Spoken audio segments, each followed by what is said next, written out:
City news वसा जनसेवेचा प्रजापिता ब्रह्मकुमारी ईश्वरीय विश्वविद्यालय बुलढाणामध्ये मीडिया विंग अंतर्गत रविवार 11 मे 2025 रोजी मीडिया स्नेह मिलन कार्यक्रमाचे आयोजन करण्यात आले।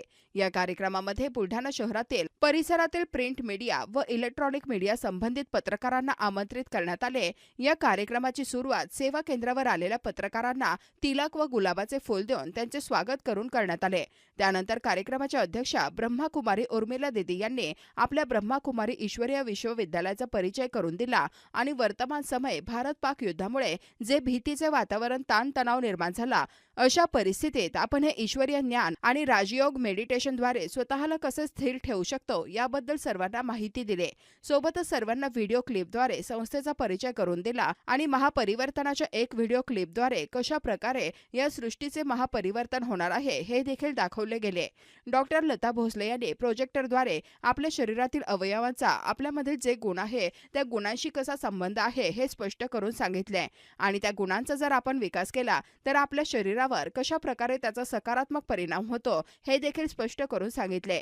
या कार्यक्रमामध्ये आलेल्या काही पत्रकारांनी आपले मनोगत व्यक्त केले।